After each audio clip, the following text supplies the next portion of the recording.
I'm Vince Parkhouse with Craft Cares. Did you know that more than 1 million American kids with physical disabilities cannot play sports in school? Why is that? Well, because programs just don't exist for them. Even though school sports are a major part of American life, the kids who could benefit most have been left out. Craft cares about the healthy lifestyles of all children, and that's why we are here helping the American Association of Adapted Sports Programs find ways to get these kids off the sidelines. This video, Preparing for Competition in Wheelchair Track, was created in response to demand from coaches who want to help. The video and manual are part of the Adapted Sports educational programs. We hope that you find this information useful in your mission to help get these kids off the sidelines and into the game. I'm Christina Ripp, member of the 2007 USA Wheelchair Track Team. I'm here today to introduce basic skills for pushing a racing wheelchair in track competition. First, I'll introduce some techniques for transferring into a chair. Then I'll demonstrate sitting position and pushing techniques. And last, I'll show you how to set the track compensator, the device that frees the track athlete from having to manually steer around the track. Independence in life is as important for an athlete with a disability as it is for one without. Achieving independence may require more work and ingenuity at times for a wheelchair athlete, but it is a valuable asset and is something that can be achieved. For an ambulatory athlete to get ready to run on the track, they need to put on track spikes. But for a wheelchair athlete to get ready to run on the track, they need to get into a racing chair. One of the skills that should be learned in wheelchair racing is transferring from an everyday chair to a racing chair and vice versa. The difficulty of learning how to do this will vary according to the functional abilities of each athlete. Individuals with less involved disabilities will have an easier time transferring at first. After some practice, however, people with more involved disabilities can master transferring with ease as well. In some cases, an athlete's functional ability isn't sufficient enough to allow them to transfer independently. This fact in no way takes away from their ability to be competitive. The methods athletes use to transfer into their chair are varied. There is no one correct technique. Sometimes what works for one person may not work for another. But with practice, everyone develops their own style. It is important for all racers to wear a helmet before the transfer. As I show you how I transfer into my racing chair, remember that not everyone will use the same technique. Some athletes may require more assistance in getting into their chairs than others. Personal preferences may vary from what is being suggested. So the first thing I do before I transfer into my chair is I put my helmet on for safety reasons. Make sure it's clipped on, snug on your head.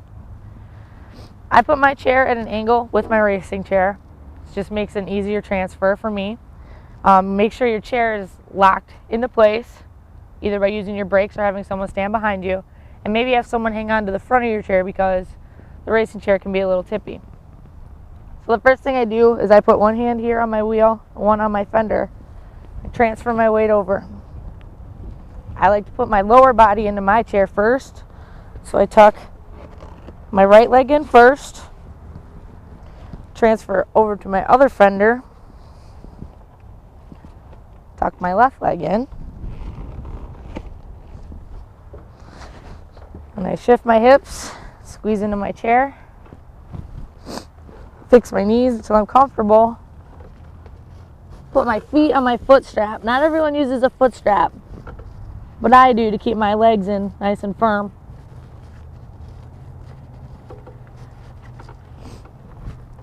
Then I strap up the back,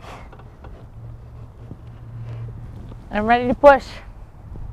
When I'm about to get out of my chair, first thing I do, I unstrap the back, I hang on to my fenders, shift my hips, pop out, shift my weight onto one of my fenders, pull my legs out, and again, you might need a coach around you. Grab onto my frame here, grab my everyday chair, and I'm out. Safety concerns and issues may also affect how closely one might follow the instructions here. Ultimately, everyone needs to figure out what works best for them. The position of an athlete's body in a racing chair will determine how efficiently they can hit the hand rem during each stroke. Their ability to transmit power effectively into the ring directly translates how fast they will be able to make the chair go. Since body types come in different sizes, shapes, and functional abilities, sitting positions will also vary. The presence of a kneeling plate or a foot plate will also affect the athlete's sitting position. The primary factors that determine whether a position is correct or not are common across body types and disabilities. There are three main questions that need to be answered when an athlete is sitting in the frame. They are, number one, can they reach the bottom of the hand rim? Number two, what is the relationship between the shoulder and the hand rim? And number three, does the height of the knees provide proper support and freedom of movement? The most common pushing technique that is taught is called the Illinois Para backhand stroke. In order for an athlete to reach their speed potential, they must be able to reach the bottom of the hand rim. During this contact, it is generally between 1 and 2 o'clock, and the impact lasts until 6:30 or 7 o'clock. The release of the glove occurs at the bottom of the ring. Thus, an athlete needs to be able to reach it. Power is used to propel the hand rim and the wheel until the contact is no longer made. If an athlete is not able to reach the bottom of the ring, a certain amount of power is lost. If an athlete is not able to reach down to 6:30 or 7 o'clock on the ring, it is usually because they are sitting too high in the chair. Either the sling is too tight or the cushion is too thick.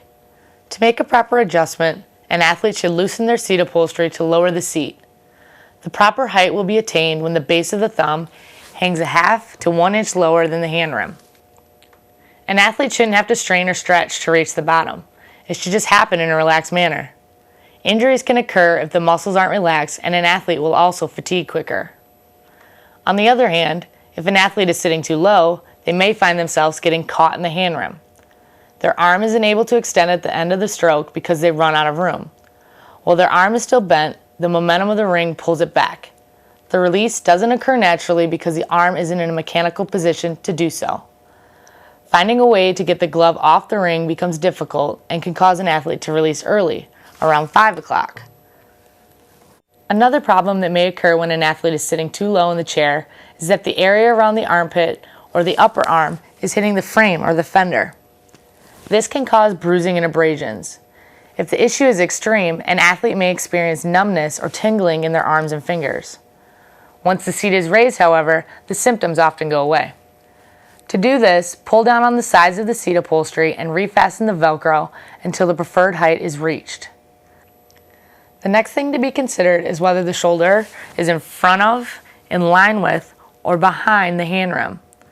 The ideal position is for the front of the shoulder to be even with the ring or within 2 inches of the front of it. If an athlete is too far forward, the contact on the hand rim will occur late, around 3 or 4 o'clock, and they may not be able to reach 6:30 or 7 o'clock on the hand rim. Contacting late and releasing early will not enable an athlete to use their strength efficiently. They will be spending too much energy trying to find and maintain the speed of the ring, but they will get tired prematurely. Sitting too far behind the hand rim can be counterproductive as well. It makes the front end of the chair lighter, causing it to be more susceptible to tipping backward, and it may also adjust the athlete's stroke mechanics so that they are making their initial contact at the top of the ring rather than around 2 o'clock. This may also cause them to release early as well, resulting in a stroke that doesn't utilize the bottom of the ring. Both of these problems can be fixed easily by adjusting the upholstery in the back of the chair. To allow an athlete to move back in their frame, loosen up the back upholstery by pushing in the middle of its inside area. This can be done while they are still in the chair. In fact, they can help loosen the upholstery by pushing back on it with their body.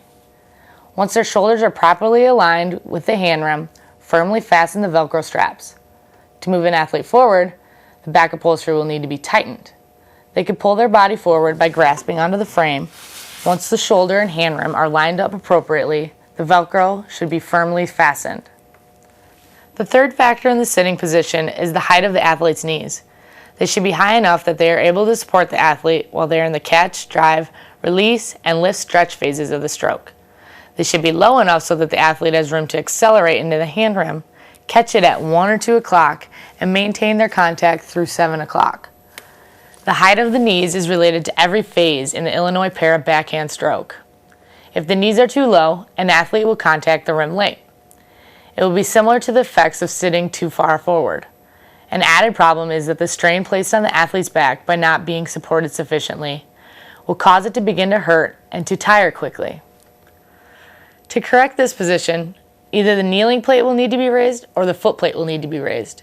Also, the strap in front of their knees will need to be tightened. If the knees are too high, similar effects of what happens when an athlete is sitting too far back will occur. The front of the chair will be lighter and the stroke mechanics will be compromised. In addition, the athlete won't be able to get over their knees. This means that they won't be able to adequately benefit from the acceleration of the stroke. The knees will block the downward motion of the body, limiting its ability to apply power to the hand rim. When an athlete is seated properly in their chair, their back is virtually flat and they look as though they are leaning horizontally. If the knees are too high, they will lose some of that range that allows them to lie flat. This can be especially problematic when they are pushing into a headwind or climbing hills. For a person to successfully negotiate these conditions, they will need to be able to get down over their knees and use them as support, stabilizing the athlete so maximum power can be applied to the hand rim. To correct this problem, either the kneeling plate needs to be lowered or the foot plate needs to be lowered, and the knee straps need to be loosened. Once an athlete is found in an appropriate sitting position and all the straps are in place, they need to make sure their body is adequately protected. They should look to see where their feet, ankles, and heels are in relation to the frame. They should also check to see if their knees or legs are pressing against any bars. At the end of a workout or a race, wheelchair athletes need to examine key areas on their lower bodies to make sure no damage is being done to them. If there is too much pressure between any of the athlete's skin and any part of the frame, sores can develop. Areas that should be paid attention to are the hips, buttocks, heels, ankles, feet, knees, and ribs. If a hot red spot is found on the skin or sores begin to develop, small adjustments may need to be made to protect the troubled area. Thin, light foam can be taped to the bars near the feet and the knees. Cushions or pads can be used to protect the hips and the buttocks. It is very important to be cautious so that minor issues don't become major problems. The easiest way to go fast in a racing chair is to have a good, efficient pushing technique. Athletes can be strong or fit, but if they don't know how to contact the hand rim with their glove, their potential for speed will not be realized. Pushing styles have changed dramatically over the years as the technology used for racing has evolved. The hand rims are smaller, the frames are longer, the sitting position is more aerodynamic, and gloves are more durable. Wheelchair racing has become science to some, and through research and experimentation, significant advances have been made. There are a variety of gloves that are used which affect the way an athlete pushes their chair. The technique discussed here accommodates most styles of gloves. It was developed in the early 1990s at the University of Illinois by Marty Morse, the head coach of the wheelchair racing team. He recognized how quadriplegics use the back of their hands when they push their racing chairs. He knew they didn't have the strength or the dexterity to hold their fingers in a fist like other athletes. The times that they were able to achieve in the events, though, were within amazing percentages of top paraplegic athletes who possess far more functional muscle mass. Morse began to investigate why the backhand technique works so well and eventually tried variations of it to improve its efficiency. The results of his trial and error developed into a technique known as the Illinois Para Backhand Stroke. His research also assisted in the development and design of racing gloves that have become standard in wheelchair racing and that are used worldwide. The Illinois Para Backhand Stroke can be broken down into 5 phases: the catch, drive, release, lift and stretch, and accelerate. It is most easily done with the gloves produced by Harness Designs or Sport Aid, but it also accommodates gloves made out of thermoplastic materials. So these are gloves made by Harness Designs. Sport Aid also makes a similar style. These are called a 2-pocket mitt glove. And how you put these on is you're going to put your thumb in here, your first 2 fingers here, and your last 2 fingers in here. So your hand will look like this when you put it into the glove. Slide it on. It's like a mitten. Make sure that this strap is tight. And then the second glove is a little bit more difficult, because this hand's kind of... If you need help, you could ask a coach. It's the same thing. tuck your hand in here like this.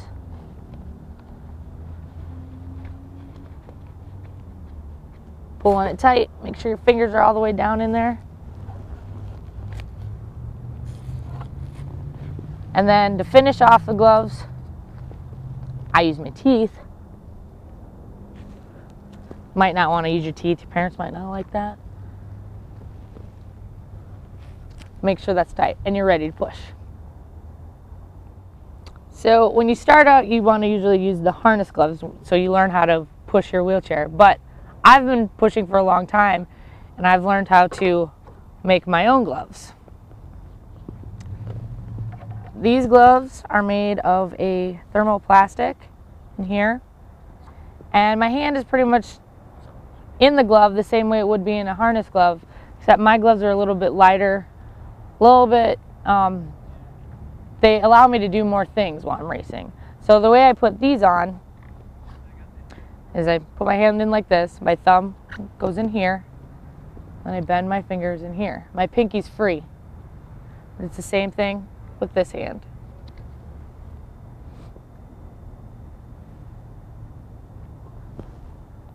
To understand the specifics of the stroke, imagine the hand rim as the face of a clock. The primary area that is used goes from 1 o'clock to 7 o'clock. All or part of this section of the hand rim will be used depending on the activity being done. An athlete will never use the left side of the ring unless they're backing up, such as when they have overrun their tag in a relay. Even then, they are more likely to use the right side of the hand rim from the bottom to the top in order to avoid tipping over backwards. A pushing stroke begins with the initial contact of the hand rim, the catch. The entire stroke depends on how successfully an athlete catches a ring. If they have missed a stroke, it means they didn't catch sufficiently and the rest of the stroke is lost. When this happens, little or no contact is made and forward momentum is briefly compromised. The catch phase dictates how efficient the other phases of the stroke can be.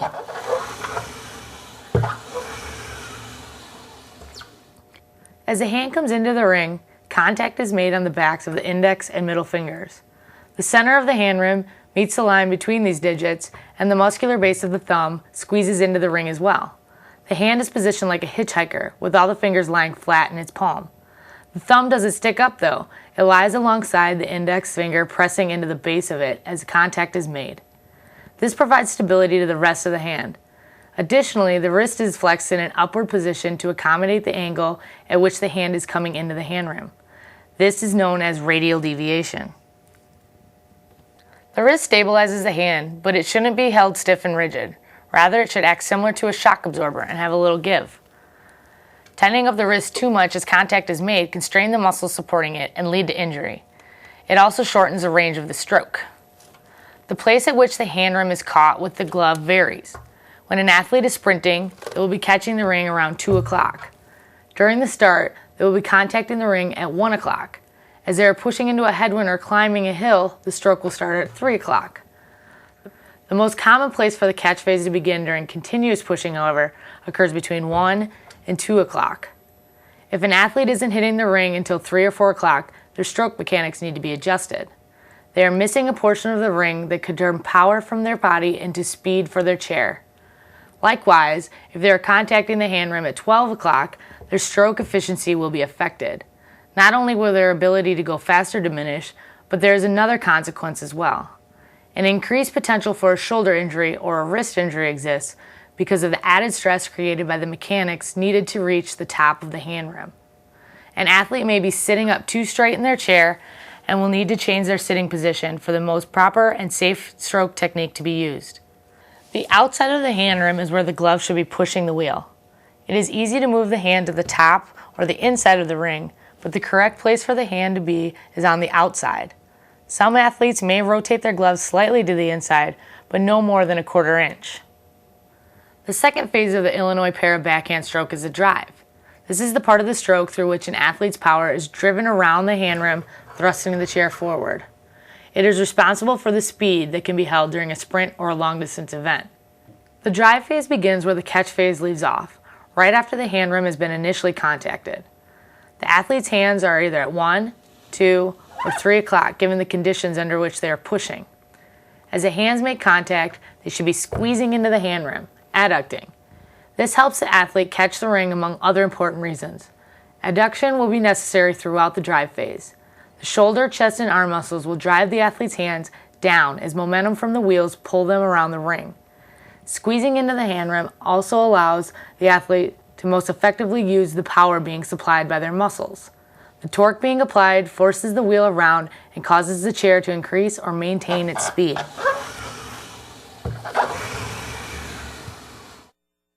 The gloves remain on the outside of the hand rim as the athlete pushes down on it. The wrist will stay flexed in an upward position until it reaches 3 o'clock. At this time, it will change positions to be able to reach the lower part of the rim. The wrist will go from being flexed upward, radial deviation, to being extended downward, ulnar deviation. It is a smooth, subtle transition that naturally takes place as the ring begins to pull the hand down towards 5 o'clock. As ulnar deviation takes over, the area of the hand that is contacting the ring will switch to the cuticles of the fingers and the middle of the muscular base of the thumb. An athlete continues to adduct in the ring despite the transition of the hand and the wrist. The majority of the power that is applied to the hand rim will be expended between 3 and 7 o'clock. As the arm moves down, the triceps will be able to extend and transfer their full strength into the ring. The point at which the hand leaves the hand rim is called the release. It typically occurs between 5 and 7 o'clock, depending on what conditions are affecting the athlete's stroke. Under normal circumstances, when the athlete is pushing continuously, the release will take place around 6:30 or 7 o'clock. Likewise, if they are sprinting, the release will also be found at 6:30 or 7 o'clock. If a person is climbing a hill, however, or using quick, short strokes during the start of a race, the release could be around 4 or 5 o'clock. The release happens very quickly. As the hands come off the ring, their position is held until the lift and stretch phase begins. The wrist should not flick off the ring, nor should the thumbs rotate to the outside. The hands should either continue straight back as they come off the hand rim, as in the case of someone pushing at a steady pace, or they should follow a straight line back to the next point of contact on the ring, as in pushing up a hill. The most difficult part of the release is determining the best place for it to happen. An athlete wants to make the most of every stroke, but they also want to do it efficiently. It isn't often when someone releases late from the hand rim. Most often, the error occurs too early. As an athlete gets tired, the length of their stroke can become shorter. Thus, the release will happen early.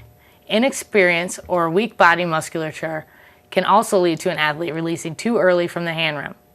Practice, experience, and a coach with a watchful eye can assist an athlete in learning how to use the hand rim effectively.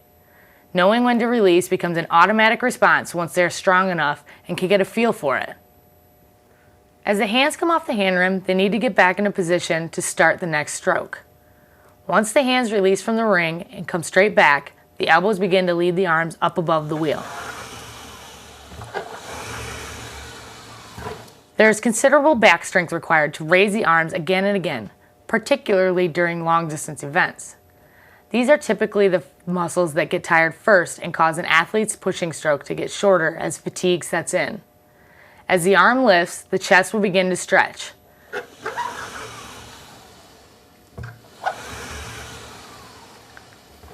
The hands will rotate slightly outward so that the back of them faces the ground. The elbows will begin to bend and the shoulders will also begin to raise, stretching the chest muscles even more. High speeds, those around 20 miles per hour, will cause a person's arms to lift much higher than lower speeds, those around 14 miles per hour. Low resistance and high speeds enable an athlete to lift their arms high and obtain the best possible stretch in their chest and shoulders. Flexibility is a valuable asset when at this stage of the stroke. The more flexible an athlete is, the better they will be able to finish their lift and stretch. This will set them up for the final phase of the stroke.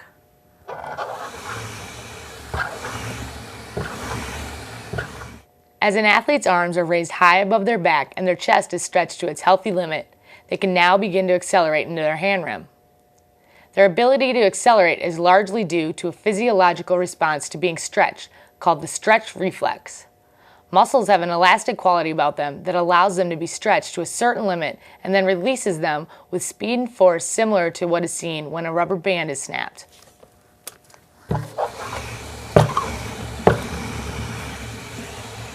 At the point when a wheelchair racer's chest and shoulders are fully stretched, they are loaded and ready to exert force. Their arms accelerate from their raised position down toward the hand rim where the catch phase will begin the stroke cycle again. Strength and flexibility will enable the athlete to powerfully accelerate into the hand rim and add to the force being applied during the drive phase. It all translates into the speed of the chair.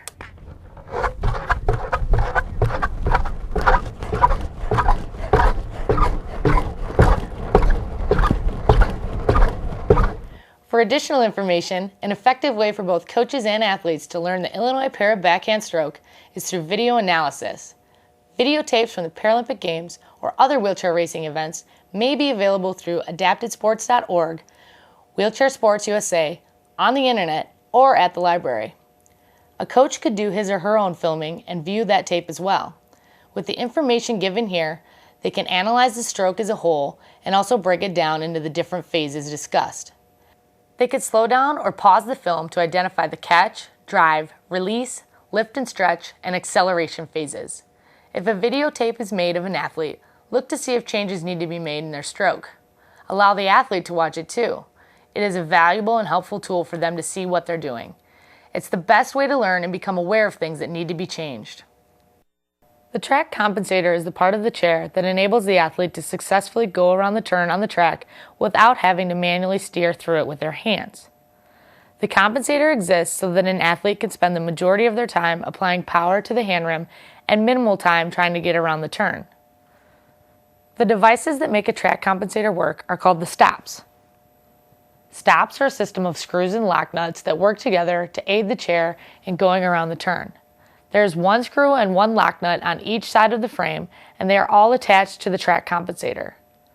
There are two main designs for compensators. One is a single bar, usually situated on the bottom of the frame, and the second is in the shape of an inverted V, often located at the top of the frame.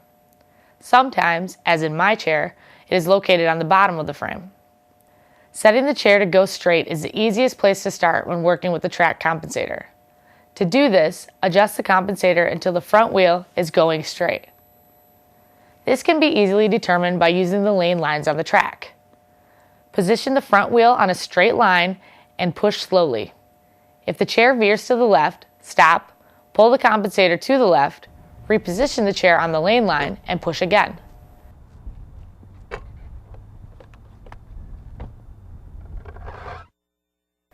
If it is now steering to the right, stop, push the compensator slightly to the right, reposition the wheel on the line, and try going straight again.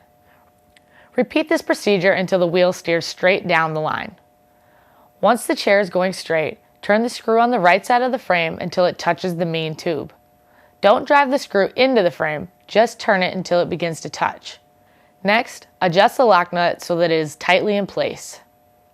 Finger tightening may work for this, but a wrench should be used to secure it better. Usually a half a turn is all that is needed. Doing this will prevent the lock nut from vibrating loose. Setting the compensator for the turn is a little more challenging but requires a similar technique. Depending on which lane the person is using, the turn is going to be either sharper or wider. Also, if the wind is blowing hard, it affects the way the chair steers around the turn. When possible, use the inside lanes to adjust the stops for this part of the track. When I'm on the track and about to go into a curve, I hit my compensator on this side to make my wheel go to the left. And when I come out of the curve and want to go into the straightaway, I hit my compensator on this side, makes me go straight. To set the compensator for the turn, go to where the turn begins on the track and position the chair in the middle of the lane. Move the compensator to the right and begin slowly pushing the chair. If the chair drifts towards the left, stop, pull the compensator slightly to the left, reposition the chair to the middle of the lane, and try again. If the chair steers to the right, stop, move the compensator slightly to the right, reposition the chair, and begin the procedure again.